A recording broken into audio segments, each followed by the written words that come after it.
Welcome to the Cultivation Cast by Black Dog LED with Kevin and Noah. In this podcast series, we will cover all things related to indoor cannabis cultivation. Welcome to the Cultivation Cast by Black Dog LED with Kevin Frender and Noah Miller.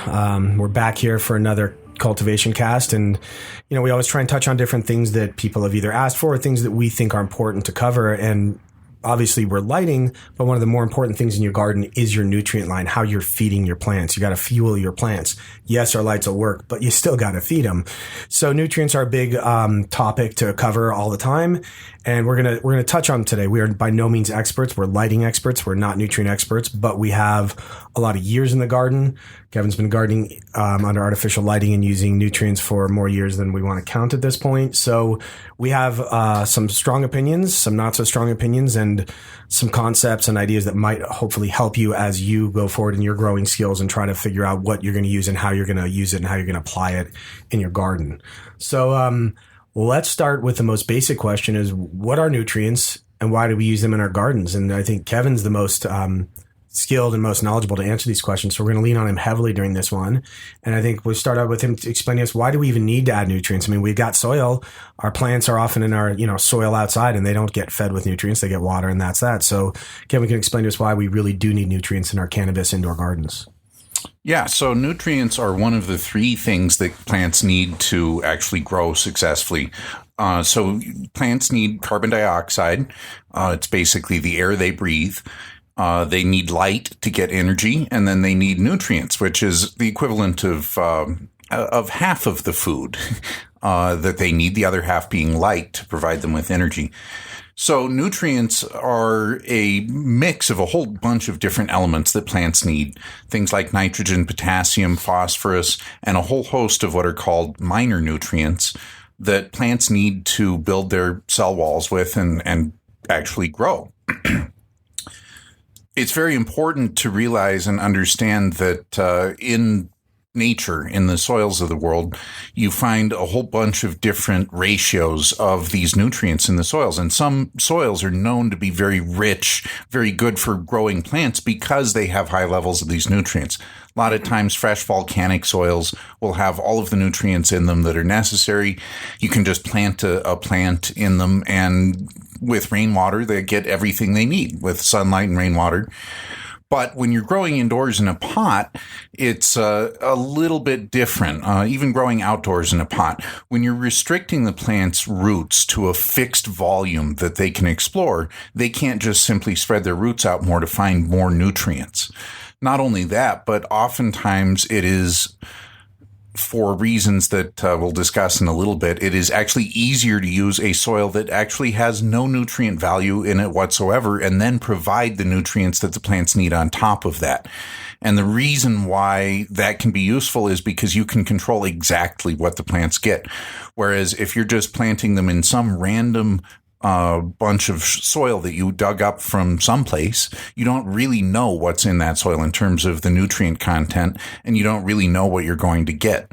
And with cannabis plants specifically, there are advantages to having soils that don't have any nutrients in them, because at the end of flowering, it actually allows you to pull back on the nutrients and starve the plant out. And that actually does get better results than actually continuing to feed the plant fully all the way up until the day you cut it down. So that is interesting. And so there are clearly differences with how we might grow cannabis versus other plants. I've seen you grow endless, crazy big tomato plants and things like that. And there clearly are some differences. But, what we don't talk about a lot in our industry is, so you walk into a hydro shop, or even nowadays, heck, any gardening store for that matter, and they're going to have some hydro nutrient lines out there that are clearly for cannabis and such.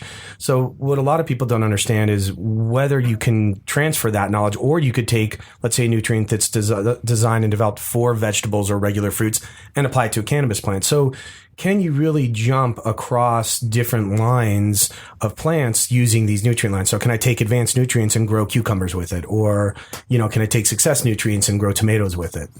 So the answer is somewhat complicated, and it's yes and no.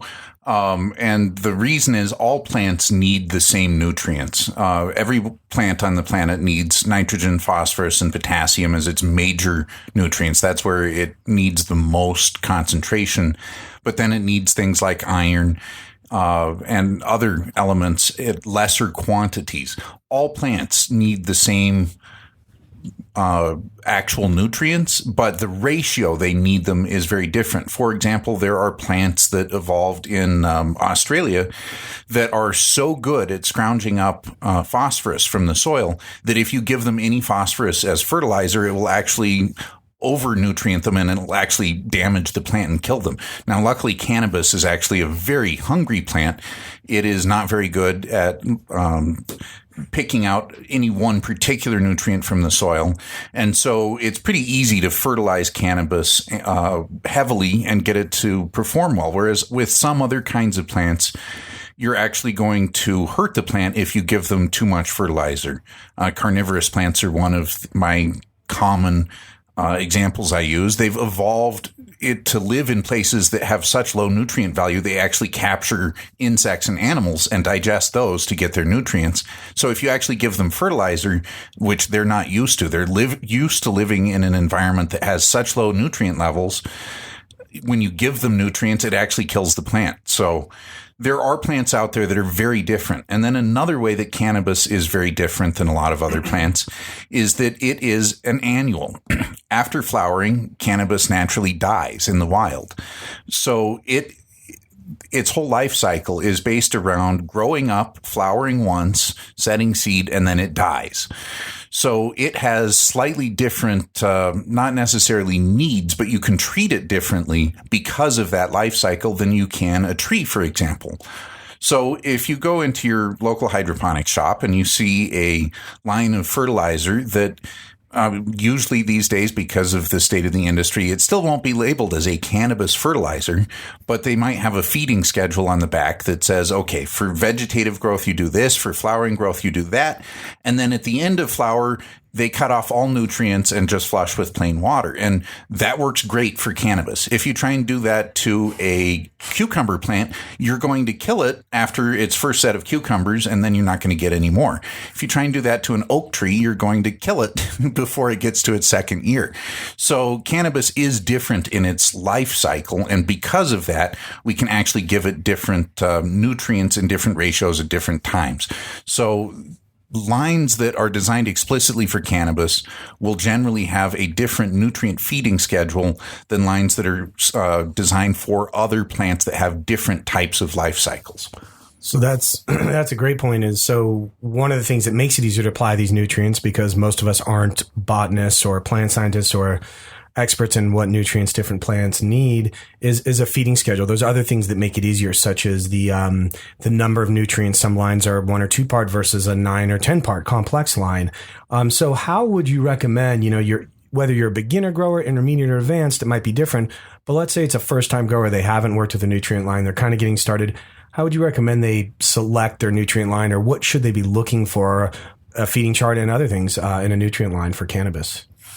Yes. So there's a variety of different options out there. As I just mentioned, with cannabis, you can ramp up nutrients and then pull back nutrients, and you can get additional yield or different qualities out of the cannabis plant by doing that. Is it required to do that? No. You could actually get away with treating a cannabis plant, just giving it one kind of fertilizer its entire life, and it will still flower for you. Now, it's not going to flower as well or as much as if you do something special with its nutrients, but you can still get it to flower and get a successful crop out of it. So a lot of it comes down to how much work are you interested in putting into customizing the nutrient feeding schedule for your cannabis plants, and how much do you want to pay for that? Because there's a wide variety of products out there. We've used quite a few of them, and honestly, we haven't come across any that don't work. They all work.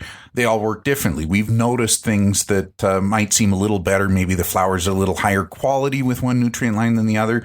We've got one nutrient line that typically yields us a little bit more, but maybe the quality is not quite as high as the other one, which doesn't yield as much. So it comes down to your choice as a grower of how much you want to do, because the ones that typically yield the highest or get the highest quality out of the plants typically are also the most complex to use. They have the most parts. And the reason they have the more parts that you have to use is because they're ramping up and ramping down the amount of each of those individual ingredients in their feeding schedule over time to get the cannabis plant to react in a certain way during its growing cycle. You can't do that if you just have a one part fertilizer. You can't pull back on the amount of nitrogen the plant is getting at the end, for example, because you only have a one part. Now, as far as ease of actually growing the plants goes, it's a lot easier if you just throw a tablespoon of something into every gallon of water you fertilize the plant with. And that's it. That's very simple. It's very easy. And you can actually get incredibly good results with that. You're not going to get the most spectacular possible results, but you can get really good results with a very simple fertilizer line. Typically, though, people will, as a beginner, either want to start with a very simple fertilizer line, or if you want to do a lot more work, but potentially get slightly better results, you can use one of the multi-part fertilizers. More parts, generally, the better it's going to work in some aspect or another. And every line is different. Sometimes it might get you a little more yield. Sometimes it might get you a little better quality. But the more parts it has, the more complicated it's going to be to use. And honestly, the more likely you are to accidentally screw something up just by mismeasuring something at some point. So a single fertilizer is certainly the easiest one to use, and there's a number of them on the market that are very good. We've used Dynagrow. I've used Dynagrow for years on non-cannabis plants, and I even have some in my basement that have not received any other nutrients whatsoever for 20 years, and they're happily growing. These are trees, though. So single-part fertilizers can work, and they can work very well. As you start getting into more complex ones, it increases the complexity. It increases your chances of screwing something up, but it also increases your chances of doing something slightly better than you could with a simple fertilizer. So interesting there is, let's put that in some perspective for the listeners. So a simple Dynagrow, you're mixing up, let's say 10 gallons of nutrient mix for your garden, and you're using Dynagrow 1 or 2 part. How long is it going to take you to mix that and pH it, of course, and we'll talk about pH in a moment, but get that nutrient mix ready to use in your garden? Well, I typically mix up about 20 gallons of Dynagrow every morning to water my main basement plant room. And it takes me about maybe a minute, actually, to add all of the parts that I actually need, because it's just 2-part simple solution, and I add 25 mils of one part and 20 mils of another part, and then all I have to do, as you say, is pH at the end, and pHing will pretty much take the same amount of time regardless of what nutrient line you're using. So that can be partially ignored. There are actually nutrient lines that are designed to generate their own correct pH once they've been added to the soil. And we've used those as well and had good results with those as well. And that can even eliminate the pH adjustment step at the end. But, of course, you typically pay a lot more for that. So for a simple 2-part, it might take me all of 3 minutes to actually mix up the fertilizer. So now let's say we take one of the more, professional lines we've used that's, let's say, 9 parts, 10 parts, and as you said, potentially can out yield the simpler ones. Now we're looking at, what do you say for 10 or 20 gallons? I'm going to say half hour plus to get that mixed up properly. Yeah, it can easily, 15 minutes would be incredibly fast, and it can take half an hour. And a good way to make mistakes. That's Yes. the problem. When you have 9 nutrients, and like you were saying, there's the human error can creep in. I can say from personal experience, the faster you go, the more likely you are to make a mistake. Not only that, but if you've got 9 parts to add, all it takes is one phone call in the middle. You get distracted, and then you can't remember, okay, which part was I adding? And you end up accidentally doubling something or skipping something. And it's a lot easier to do that with a large number of parts than it is with a very simple fertilizer that only has 1 or 2 parts. Yeah, and for that interruption, for that reason, I've gotten in the habit of I move nutrients from one place to another as I use them, because it happens every other time you get a phone call or a text or something. You look away from it and you're like, damn it, I don't know if I added that particular nutrient. And there's really no way till you get done at the end, then you can measure your ppm, see if it's on or off.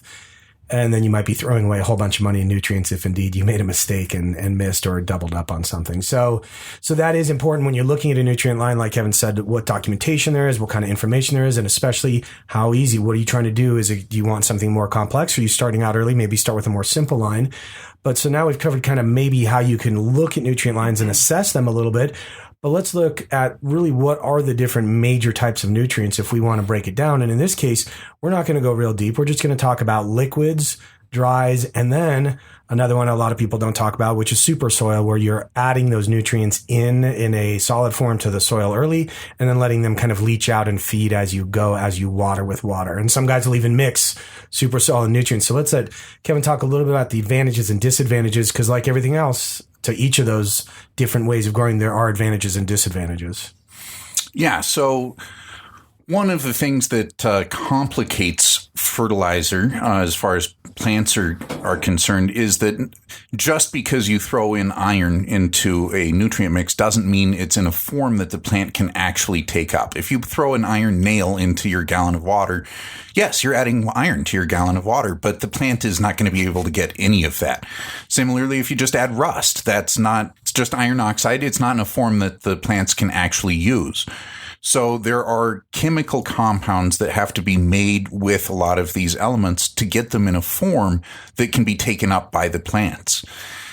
Unfortunately, a lot of these chemicals will actually react with each other when they're in concentration. So you can't add all of the nutrients you want in a very concentrated form. And that's why even with things like Dynagrow, which is a liquid fertilizer, there's still 2 parts you have to add, because they did a remarkable job of figuring out the chemistry to get almost all of the nutrients the plants need in one part.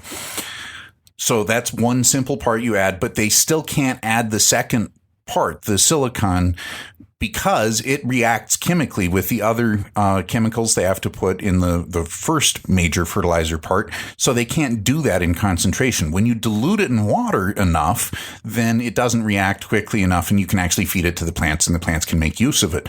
But if you mix those 2 parts that they have separate in concentration, you will actually get a chemical reaction and it will actually yield a fertilizer which has stuff in it the plants can't use, and therefore it's not going to actually fertilize your plants. So that's why liquid fertilizers, you can't just have a single part and give the plant everything it needs all of the time, including silicon and some of the other minor nutrients, because you can't just concentrate it like that. Powders allow you to mix everything you need, all the chemicals you need, into a simple powder. And that's because until you get those in water, in solution, those chemicals are not going to react with each other. So you can get away with a powder single part that you just have to add to water, but then sometimes you have issues with the powder not dissolving as easily in water, and it gets complicated, and there are companies out there that deal with the chemistry of this and figure out exactly what they need to do in terms of what exact compounds they need to put in the powder so that it actually will dissolve evenly in the water. It will dissolve easily in the water when you put it in.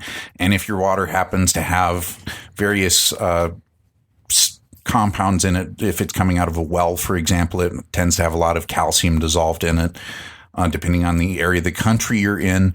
And that can interfere with how some of the powders can dissolve in water if they didn't do their homework and figure that out. And so powders are one way of getting everything all in one. And theoretically, you can just scoop it into the water and let it dissolve. And it's a lot simpler. It's certainly a lot lighter weight. You're not moving around liquid. And with liquid fertilizers, you're paying a lot of money to have the water shipped around that the nutrients are suspended in. But it's a convenience thing, and it's a trade-off. Just like, do you want the single part or the 9-part solution? It's a trade-off. And you had mentioned super soils as well, and should point out that pretty much all of the natural landscape on the planet is growing in an area where it doesn't receive any kind of fertilizer from humankind. It's growing, it's getting natural fertilizers from the environment, and it's pulling nutrients out of the soil and from decaying matter in the soil and things like that. And I had mentioned earlier as well that when a plant is actually growing in the ground, it can spread its roots out further to try and find more nutrients. In a pot, anytime you have a plant in a pot, you're constricting its roots to just that volume of soil. And that also constricts the amount of area it can pull nutrients from. So you can use one of these super soils that is very carefully made. They put in all sorts of additives. There's both organic and non-organic super soils that have fertilizer mixed in, either in the form of slow release fertilizer salts for the non-organic one, or for organic stuff, they will put in, bat guano or seabird guano for the phosphorus, and they will put in various different basically plant materials, composted plant materials to get the nitrogen and things like that. And that can work very well. The plants can then get all the nutrients they need from the soil. You don't have to bother mixing fertilizer up for adding to the water every time you water it. The problem is that there's a fixed amount of fertilizer, fixed amount of nutrients in that soil to begin with. Once your plant has exhausted that, it's tricky to add more. And you could just throw more soil on top, but the plant may not. For example, once it's beyond about the third week of flower for cannabis, it's not really growing more roots. So throwing more soil on top, the plant is not necessarily going to get those nutrients. So super soils can work. They are a lot less work than having to mix up fertilizer and add it to your water every time that you want to water your plant with it. But they have the disadvantage of when they run out of nutrients, they run out of nutrients, and there's not too much you can do about that to fix it other than start adding nutrients back just exactly like you would with normal fertilizer.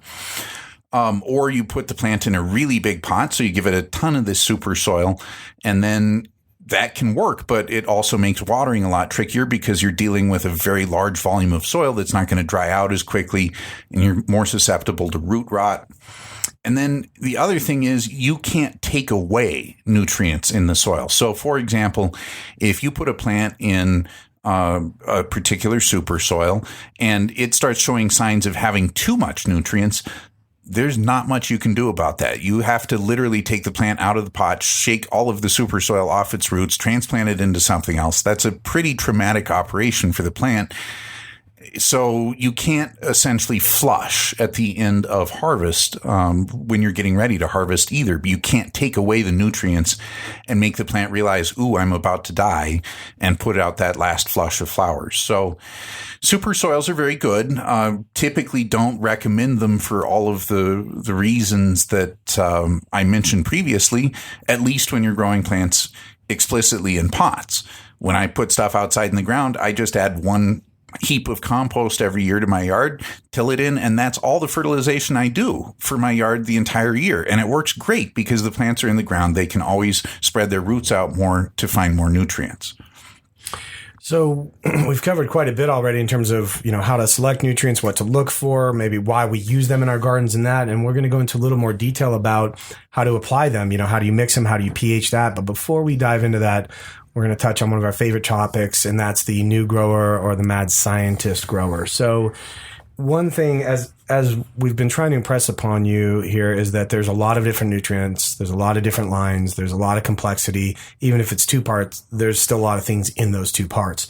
So the minute you start to mix and blend products from different lines where you don't have a set feeding chart, you need to really know what's in each of those things. So you might say, hey, I need more of this. And you might be adding that, but you might be bringing something else with it that is now doubling up on something you already have. And now you're going to burn your plants or even worse, kill them.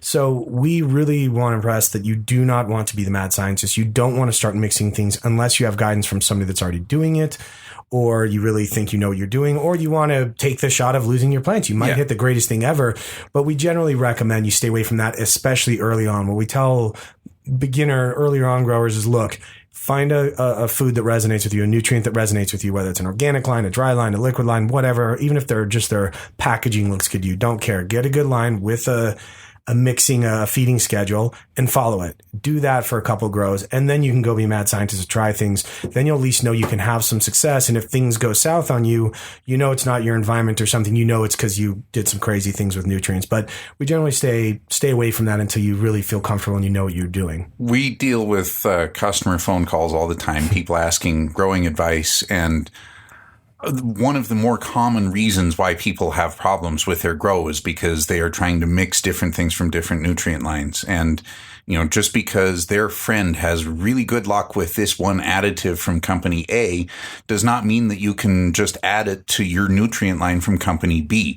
As I'd mentioned earlier, there are chemical reactions going on in these things. If it wasn't planned out and the right chemicals were not used, then the additive may indeed be the best thing ever, but it may also react in a chemical way with the nutrients you're already using and completely strip out all of the nitrogen from the fertilizer, for example. And that will end up causing nutrient imbalances and harming your plants.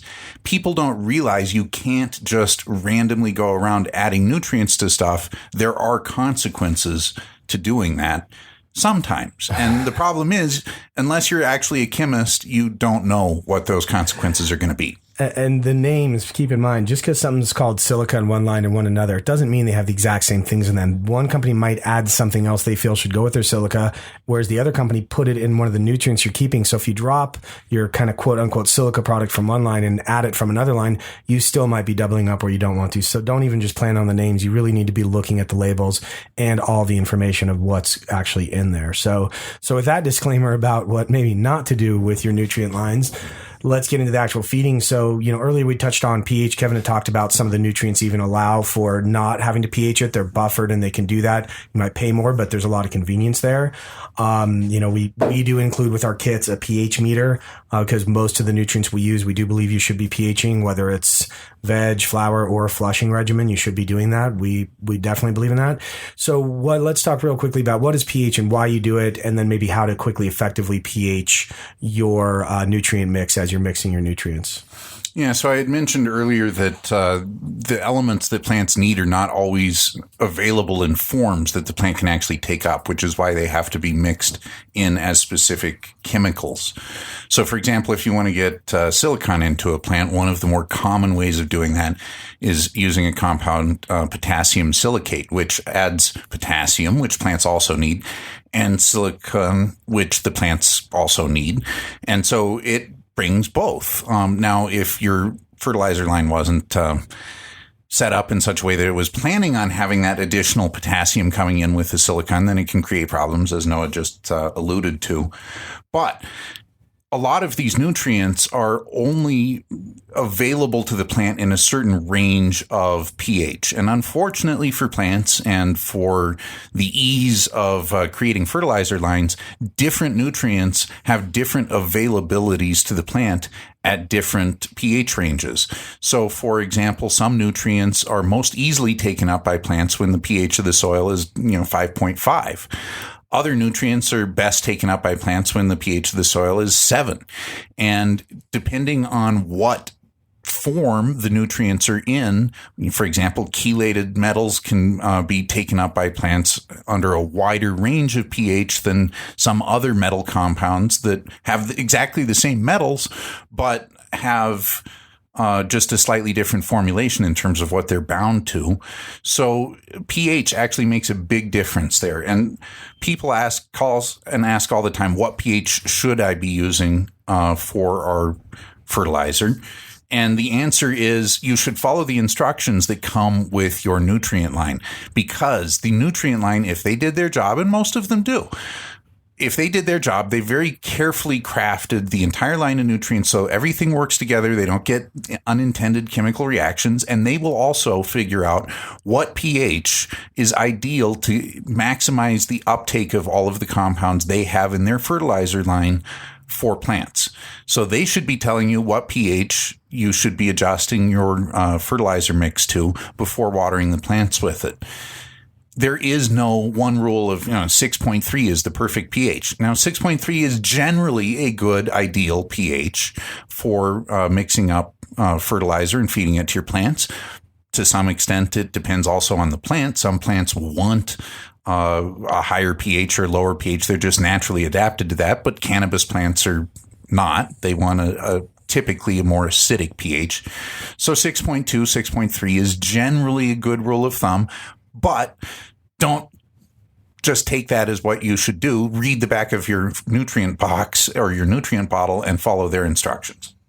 Yeah, it's a good point. So again, always refer back to the manufacturer because there are differences. Everything we're talking about is more in general terms. There are a lot of nuances to each nutrient line. So, and some of them provide guidance for pH, some don't, in which case you're going to want to fall back on your knowledge of the plant you're growing specifically. Not only is it cannabis, but maybe the phenotype and any information you can gather there, which unfortunately is tough to find online. There's not a lot of good dependable information, but the nutrient companies will often provide that pH. Some of the good ones will even provide information on temperature ranges.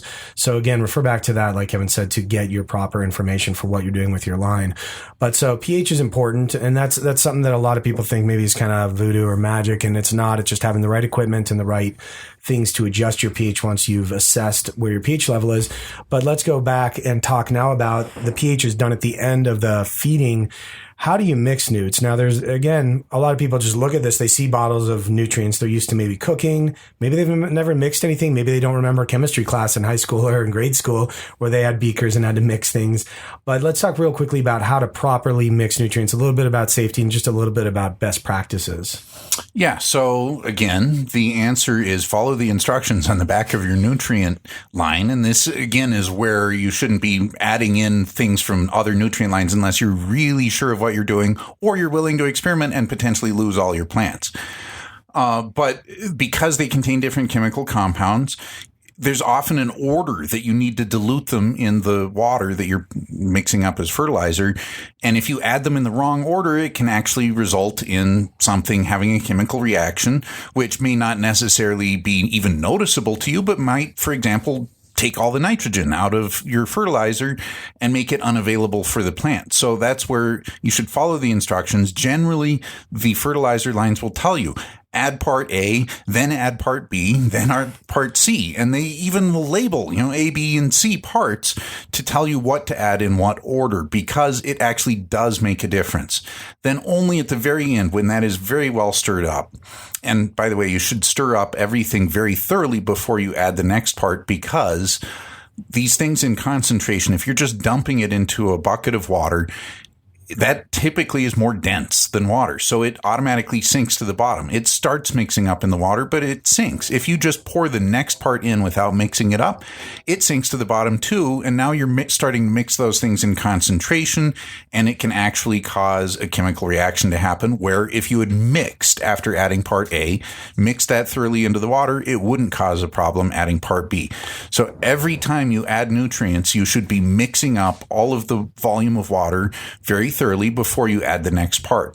So, so real quick, in ours, I mean, I agree with Kevin wholeheartedly, and I will even try mix it. And when I'm adding that next nutrient, I still want my water turning from the mixing. So as I'm pouring, it's going right smack to the bottom, like Kevin said. Not only is my previous stuff mixed, but I'm getting it in there. And when we're mixing larger batches of nutrients, you do want to use a pump is a really good way. You have a pump at the bottom and it's pumping to the top. So you're changing your water column over and you're getting that mixed up. So it is important to have the right tools for small stuff. Like in our kit, we have a spoon that's big enough to stir a 5-gallon bucket that comes with the kit to make sure and really agitate that properly without sticking your hand in there. And it is plastic. Metal can react with some of the nutrients. So again, we don't want to use metal in that case. So it's a stable plastic spoon. And then if you're into a larger garden and you're mixing stuff, you kind of have to move into the pump range. No, you don't have to, but it makes life vastly easier. Yeah. I don't want to reach into a 1,000-gallon tank and try and stir that up. Yeah, and if you dedicate half your basement to a plant room, as I have, then I just have a fixed tank with a pump permanently plumbed into it, and I just flip a switch, and it mixes all the water in the tank continuously for me as I'm adding the parts. That makes it vastly easier, vastly simpler. But it's definitely overkill if I only had 4 plants I was taking care of. So a couple of things on that is, as Kevin said, for safety, you want to mix, and for efficacy, you don't want to screw your nutrients you paid a whole bunch of money for. So you want to add them in order, make sure you're adding the right amounts, obviously following the manufacturer's instructions. Another thing is we do recommend you have some kind of eye protection on. A lot of these in the water might not hurt you, but in concentration, they will cause problems with eyes. Also on your hands, especially if you're working with stuff we don't agree with, let's say hormones, you don't want that sitting around on you. So gloves and or the ability to rinse your hands quickly is key and critical to this. Some of these are somewhat caustic at concentration. So for safety, add them in order and protect your eyes and your skin and whatnot. And that's generally the main things you want to pay attention to. And then a couple of last notes on pH. Typically, the things that you're going to use to adjust the pH at the end are going to be the most dangerous chemicals in concentration. You're dealing with concentrated acids or bases. Concentrated acids, I think everyone's familiar with, but people don't realize that, for example, bleach is an example of a concentrated base, and you wouldn't want to splash bleach on your hands or get it in your eyes. And even though bleach is not used as a pH adjuster for fertilizer because it would kill the plants, the chemicals that are used for pH adjustment are very similar in terms of how they behave when they get on your skin. So you want to be very careful with those. You should, just like you should never mix the nutrient parts in concentration, you should always do that when it's fully diluted in the water. You never, ever, ever want to add an acid or a base to concentrated anything else unless you really know what you're doing. And I even think that I paid attention enough in chemistry class to think I know what I'm doing, but I still am not going to do that because I've seen what happens if you accidentally get it wrong. The acids and bases can actually start fires. They are concentrated chemically enough and reactive enough that they can do that. Another thing to keep in mind too, as long as you're following the instructions we've been giving you and you're always adding everything to your full batch of water, this is not a problem. But when at the end, if you are adding acid to your water, it's important to always add acid to water and never add water to acid. There are very interesting videos you can find online of what happens if you do it the wrong way. And it's not something you want happening around your grow. So there's obviously some complexity, and people don't think of these nutrients as being that strong. And if you're using regular household nutrients that you might use, to water your orchid or your house plant, those are much lower concentrations. They're more safe. Once you get into this stuff, these nutrients are very strong. They are very potent, and they can have these reactions. And part of this, doing it safely and easily, is having the right equipment. It's like in our kits, we give a bucket to mix in, a spoon to mix with, and very many different measuring implements, because we have droppers for very small nutrients, whether you're pHing or doing some of the micronutrients. Then we have syringes for larger, and then we have measuring, cylinders for doing even larger. It's about having the right, because you can't really measure 2 to 3 mils in a big cylinder effectively. It's going to be very inaccurate. Just like you can't, it's a real hard, trust me, to measure, 50 mils out at 4 mil increments with a pipette. It's annoyingly slow. So you want to have the right tools. It makes it easier, safer, and you're more likely to do a good job of actually going through the process. And just as a note on that, we forgot to mention earlier that when you are using any sort of tool to measure this stuff out, you want to thoroughly wash that in between different parts. Because if you are just shaking it out, there's still going to be a drop of that last nutrient in the bottom of your graduated cylinder, for example. And then when you're pouring the next part in to measure it out, you're essentially mixing it at concentration. So you always want to wash out your measuring tools between every single different part of fertilizer that you're adding, which is another reason why 2-part fertilizer goes really fast and 9-part fertilizer goes really slow. Yeah, that's a good point. So, that's, now we're down through the mixing. We've talked about that. So now we've got nutrients. How do you know when to put these nutrients onto your plants, right? So we get lots of questions about overwatering, underwatering, and we even don't want to think of it as that. We want to think of it as overfeeding or underfeeding, because generally with cannabis, we recommend that you're putting something in there every time. We're not really hitting with plain water. Certain lines, we might do plain water at the end during flush, but some lines, even then, we're adding some basic nutrients to the water. But otherwise, other than that, we are always feeding per se. We're always adding something to that water. So the question becomes, how do you know when your plants need to be watered or fed? And that is one of the biggest problems the beginners have. Kevin's always taught me the best way, the most common way that people kill their plants is over loving them, is going to be taking care of them too much, doting over them too much, and generally over watering them because of that. And so it's a balance. You don't want your plants to dry out and get drought stress, especially in flower. You will affect your yields. In veg, it's not maybe quite as important if you get a little drought stress, but we really want to keep them in that happy medium where they're getting a proper dry back for whatever you're growing them in, whether it's a rock wool or a cocoa or soil, anything. You want to dry back appropriately and then hit them. The way you kill plants is not letting them dry properly. You're just not letting them dry, and they're going to grow stuff and you're going to kill them. So the question is, how do you know when and how much do you feed? Yeah, and I wish it were as simple as, you just water every other day. But it's never that easy because it's going to change as the plant grows, as it gets more leaves on it. Each one of those leaves is essentially ejecting water into the atmosphere as the plant is respirating, as it's breathing. And so the larger the plant gets, the more water it's actually going to need, and therefore the more frequently it's going to need to be watered, unless you start also increasing the amount of soil. So if you pot it up into a larger pot, then it's not going to need as much watering as frequently as it did just before you potted it up. So it's constantly changing. There is no standard rule of thumb of, every other day or anything like that. It depends on so many factors. I'm not even going to bother listing all of them off. For plants that are in pots, though, and not hydroponically grown, one of the easiest, most foolproof methods, and I still can't, unfortunately, give you a perfect rule of thumb for this, but judge they're needing water by lifting the pot. You can pick the plant up immediately after you've thoroughly saturated the soil.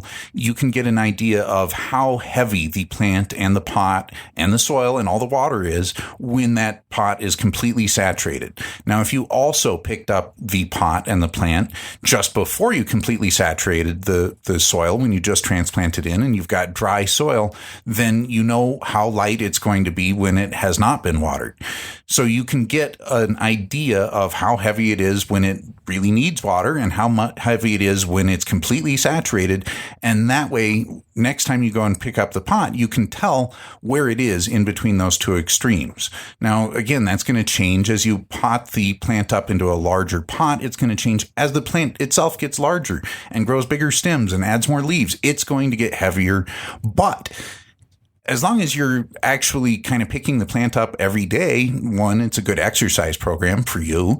And then secondly, you actually get an idea as the plant is growing, again, of when it actually needs water and when it doesn't. And so for beginners, picking the pot up and feeling the weight of the pot is definitely the easiest way. And if you ever have any doubts, you can always pick up the pot and feel, is it nice and light or is it really heavy? With a lot of types of soil, it's relatively easy to tell just by looking at the soil whether or not the plant actually needs water. A lot of peat-based soils will be lighter in color when they need water, and they'll be dark in color when they don't need water. And that makes a very convenient, very easy way of just glancing at the plant, and you can tell when it actually needs watering. However, it's not foolproof. If you keep the surface of the soil too wet, you'll actually get a layer of algae that'll grow on the top. Doesn't necessarily look green. It can look very dark and look black. And you can look at the top of a peat-based soil and say, that plant has plenty of water. And it may be drought stressing because the layer of algae on the top makes it look like it's got plenty of water, even though that algae is probably dead and dry, but it still looks like it's fine. So it's not foolproof. Whereas lifting the pot and actually feeling the weight, you can always judge exactly how much water is in that root ball and whether or not you need to water it. So that's great. So that's how you can check and see if it is. But now the question becomes, what is the goal in our garden? So, as Kevin said, you kind of let the plants tell you that a little bit, but you should have a goal in mind and in terms of how you're transplanting and what you're shooting for. And what our friends over at Success Nutrients and 3Light have shown us that we've kind of ascribed to at this point, that the goal is if you can do every 2-day watering, that's perfect. If you're 3 days, that's also acceptable. If you're more than 3, you're probably in too big of a pot, especially if you're in flower and the plant's cooking along. You should be getting a chance to dry back every 3 days. There's nothing necessarily wrong with it being every day. You'll get a lot of nutrients on them, but no, most growers don't want to be in there watering every single day. It's expensive and very time consuming. It's important to note that what Noah just said applies for soil. If you're growing hydroponically, then we're talking more about every few hours or even more frequently for watering. But for plants in soil, the more frequently you can fertilize and water them and need to fertilize and water them, the more you can actually feed the plants and the more adept you can be at actually changing stuff. If, for example, you start seeing signs of too much nutrients, then you can cut back a little bit and make that change faster than if you have the plant in a pot that's way too large and it doesn't need watering except once a week. You're only feeding it once a week there, and that causes problems as well. Yeah, that's a good point. To get the yields that we're all shooting for, we all want really good yields out of our gardens, is if you're not getting enough nutrients on there, you're just not going to get the yields. Just like a human being, if I'm out there working them out, if they don't get enough food, they're not going to put on muscle. They're not going to put on, in this case, flour. So that is critical. And another thing a lot of people ask about or actually start doing is, because mixing up fertilizer can be a time-consuming process, what a lot of people will do is they will just double the strength of the fertilizer, and then every other time they water, they'll just use plain water, and they'll get double strength fertilizer every other watering. And the plants may not necessarily die doing that. But the best analogy I can come up with is it'd be the equivalent of going to an all-you-can-eat buffet every other day and then starving yourself every other day. It's not the best way to keep the plant happy, whereas if the plant has a constant supply of nutrients, it actually will grow a lot better. So a lot of people try and take shortcuts by just doubling up and doing every other time they fertilize. And it may appear to work, but it's going to work a lot better if you feed the plant consistently all the time with a lower dose of fertilizer. Yeah, and if you are one of those people and you do want to get by with the water, at least do you plant a favor and pH that water, so you're at least not only not changing the nutes, but at least you're keeping the pH it's getting hit with somewhat consistent, because that will at least save you from some of the troubles you have from jumping between nutrients and water. And there are a lot of growers out there that do that, and if it's a home grow and you're not concerned about every gram, there's not necessarily something wrong with that. But Kevin is right that you're going to get a little better results out of doing the nice gradual continuous feed. You're not going to be shocking the plant constantly. So one other thing we haven't touched on, and we don't want to spend too much time on this because we keep telling you follow the nutrient manufacturer's instructions, and they generally have one feeding schedule for cannabis. There are some now, such as we know Successes, and I think there are a few others where they're offering different feeding schedules, kind of like a high and a low, or maybe even a low, a medium, and a high. But not only the frequency, but what you're feeding the plants can change. One, of course, based on the plant. Some of the plants we all grow are incredibly nutrient hungry, vigorous plants that will suck up anything and grow as fast as they can. And there's some that are more sensitive to nutrients. But we affect the nutrient uptake with other things we're doing, such as lights. And that's obviously our wheelhouse. And we've learned that if you want to put a lot of light onto an area, you need to bring up the other things Kevin spoke about earlier along with it, such as CO2 and nutrients. So if you're going to grow with, let's say, our Phytomax 2 1000 over a 4x4, where you're really starting to push the plants, you're not down at low light levels, or maybe even growing with higher light levels than that in the 1000 plus 1200 ppfd arena, you do need to bring up the nutes. Now, again, I want to make a distinction. I'm not saying feed it more frequently. I'm saying the actual concentration. So you would use a heavier nutrient dose. And again, a lot of the manufacturers don't support this or have a feeding schedule, and it's a more advanced thing. But if you're pushing the plants really hard, it's something to learn a little bit more about. And we do talk about it, and we will continue to talk about it during these podcasts. But it's just something you should be aware of when you're ready to either get into those lines where they have the different levels, or if you want to start experimenting by upping the levels on your nutrient line that doesn't have a higher nutrient level that's available for the higher light levels you might be running. So just to touch on that. Now, we've touched on flushing. Kevin mentioned it before. We do follow with some of the newts, such as Success. We flush in the middle throughout the grow. Every certain number of feeds, we'll stop and do a flush and then start feeding again. And we do that throughout the grow. And some nutrient lines, we just feed all the way through. But Kevin, why don't you explain to us why we even bother flushing, what the goal is, and maybe how to do it most effectively with our time? Yeah. So flushing is basically not using nutrients or not adding nutrients or adding lesser concentrations of nutrients to the water and watering that in. And there's many different reasons why you want to do this. One is if your plants are starting to show signs of too much nutrients, if they're starting to get leaf burn or any of the signs of over nutrient uptake, then flushing the soil is one of the easier ways to start fixing that. So you would basically try and flush out as much of the fertilizer that you put in with your last watering as possible by just washing a bunch of water through. And you're essentially washing the soil out to fix it again so that you can start over and then give the plants a lower dose of nutrients that they can actually take up more effectively. So that's one reason to do a flush. Some of these nutrient lines, Success, for example, are using very high concentrations of nutrients, and they have done a lot of experimentation to come up with their recommended feeding schedule. So they've tested this extensively, and they found that with their nutrient line, they actually get better results if you feed the plant very heavily and then you switch to a flush. But again, it's not just plain water. There are some nutrients they still have you add to it. Which ones vary depending on exactly what week of flower you're in.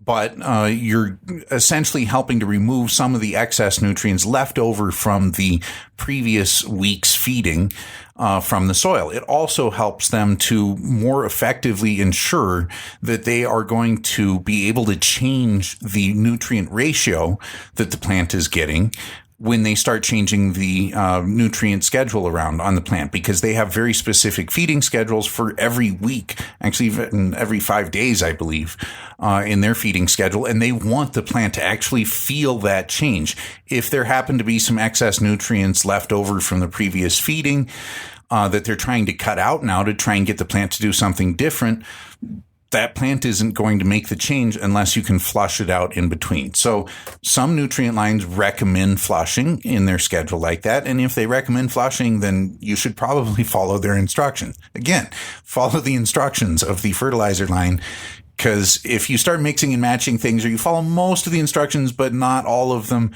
you don't know who's to blame. You may not even understand what's going on. Whereas if you follow all of their instructions to a T and the fertilizer clearly isn't working, then you can blame that fertilizer and move on. But I've received more calls from customers where they swear they're just using a fertilizer line and it's killing their plants, and but they just use this one other additive that their friend recommended, and well, believe it or not, that does make a big difference. Yeah. So the other time you want to do flushing is at the end of the grow, and this actually applies to cannabis plants in general, regardless of the fertilizer line that you're using. But by pulling away all of the nutrients at the last weeks of life of the plant, you actually get the plant to go into shock. And because cannabis actually dies after it's done flowering, cannabis genetically wants to make sure it does everything it can to ensure it has as many seeds as possible before it dies. So if you can convince the plant it's about to die, it will push out one last flush of flowers. It'll put on additional weight, typically also pushes out more trichomes to try and protect those flowers. And the trichomes are what we're actually harvesting the flowers for. So flushing the plant at the very end, you're essentially killing the plant. You're pulling back on all the nutrients. You're starving it to death, but it has advantages. Now, this is not something you'd want to do to a plant that isn't going to die, because you are essentially killing the plant by flushing at the very end. And that's a good thing in the case of cannabis, but it's also a perfect example of why the fertilizer that has the feeding schedule of vegetative growth and flowering growth and then has flushing at the end, even though it may have pictures of tomatoes on the front, it's probably not designed for tomatoes. Those are tomatoes in quotes. So one other thing you did mention is you said, flushing for a couple weeks. Again, we focus for research purposes on soil, but, in hydro, they're going to be able to flush more quickly because they don't have all the surface area and all the soil to hold and bind to those salts and those nutrients. So it's a little bit faster in other mediums. So, but you still do want to flush it. Just your time is going to depend upon what you're growing and how you're growing. And I feel also how heavily you've been hitting it with salts. If you've been hitting them really hard with a very advanced line, really hitting it hard, it might take a little bit longer, a little more water to really get those salts flushed out and then those nutrients out. So now you know how to pick your nutrient line, you know how to mix it, you know how and when to apply it. The one thing that we haven't talked about, which a lot of people don't think about, is storage. You spend potentially thousands of dollars on these nutrients. I mean, literally thousands of dollars. Even if you don't keep that much on hand, even a small basic line might cost you a few $100s to get a good quality line. If you store them wrong, they are garbage. So let's talk real briefly about how we store them. So we're going to have them in good shape all the way through till we're done finishing them, and we throw those bottles in the recycle bin. Yeah, so storage depends on exactly what kind of nutrients they are. Typically, the powder form nutrients are a little bit easier to store. They tend not to have issues at different temperatures as much as some of the liquid nutrients do. But a general rule of humidity, though, right? Yeah, you definitely want to keep humidity away from the powdered nutrients because a lot of the compounds they have are actually hydrophilic. They prefer to be in water, and so they will suck moisture out of the air and start to then have chemical reactions because it's essentially in a concentrated form there. So you want to keep the powdered nutrients dry. With liquid nutrients, you want to keep them wet. You want to make sure that you store them with the caps on. Otherwise, the liquid is going to start evaporating out. That changes the concentration of the fertilizer in there, and that's going to mess with your ratios when you're actually mixing stuff up. So absolutely 100% of the time, you should be keeping your nutrients capped with liquid nutrients. And then you want to store them at a reasonable room temperature. Most all the fertilizer lines are going to design their fertilizer so that it can sit on a store shelf. They don't want it going bad just sitting on a store shelf. So typical store temperatures are what their fertilizer is designed to be able to sit for a long time and not go bad. If you get it too cold, it actually, because water can actually hold higher concentrations of most things at higher temperatures, if you get the liquid nutrients too cold, it will actually cause some of the chemicals to settle out or come out of solution and start falling out at the bottom of the bottle. So if you get a liquid nutrient too cold, you might notice that the bottle starts rattling and you can hear stuff at the bottom, crystals at the bottom that are actually coming out of solution and basically starting to crystallize in there. It's often very difficult to get those back into solution. And sometimes it will completely ruin the fertilizer because it's essentially concentrating all of the chemicals even more in those crystals. And then you can start getting chemical reactions that were not intended. So definitely don't want to get them close to freezing. Room temperature is probably the ideal. Now, for the liquid nutrients, generally heat is not going to be too much of a problem. Obviously, if you get it up past boiling point, that's going to drive the water off and cause problems. So you don't want to get excessively warm. One thing to note, though, is that a lot of the organic nutrient lines are liquids. And if you get those too warm, it can actually cause chemical reactions to happen, and you don't want that. So room temperature, somewhere between 60 and 80 degrees Fahrenheit, is probably how you want to store your nutrients. Keep the bottles out of direct sunlight. Sunlight has ultraviolet light in it, which can also trigger chemical reactions. In addition, the sunlight can heat up the contents of the bottle. Even if the room temperature is cool enough, you can get the bottle too warm. So you want to keep them someplace reasonable temperature and reasonably dark. And I do know I've seen it. I don't personally use a lot of them, but those teas and some of the compost teas and such that have living organisms, and then if you get them warm, they will start to breed in their off gases that you will see them bulge and even explode in extreme cases. So those are even a little more different because they have the living organisms in them versus just these nutrients. So I think we've given you at least a good primer and some introduction to nutrients in cannabis and your indoor garden and how to use them, how to select them, when to use them, when not to use them, and how to mix them up, all those things. We hope it's useful to you and gets you at least going and down the right path. Everyone kind of has to find their own favorite nutrient line, and we certainly don't have a favorite. We have the ones we like, but there are a lot of good ones out there. As a quick touch point, we have mentioned before the Massachusetts low wattage test grow, where we're doing a simulation of a commercial grow in Massachusetts where they are required to run lower wattage. That's coming up soon. We're going to be harvesting that in about 10 days and see how we did there. So please keep tuning in for that. We'll post a couple current pictures next to this podcast on our site if you want to actually see kind of where that grow is at. And of course, we're constantly posting and putting those types of images up of what we're doing on our social media. So please do take time to follow us on social media or just visit our site and check it out. We've got a lot of information up there. So thanks again for listening. We hope you enjoyed this installment of Cultivation Cast. If you have any questions about the content, you have additional questions, you want some more detail on maybe growing with our lights and using nutrients, happy to field those. Give us a call. Or if you have suggestions for future podcasts, please hit us up at podcast@blackdogled.com. And if you're enjoying this podcast, one way you can help let us know, and we'll continue to do it, is jump onto iTunes and give us a 5-star rating. We appreciate any support you can give us, and keep those suggestions coming. Thanks and happy gardening.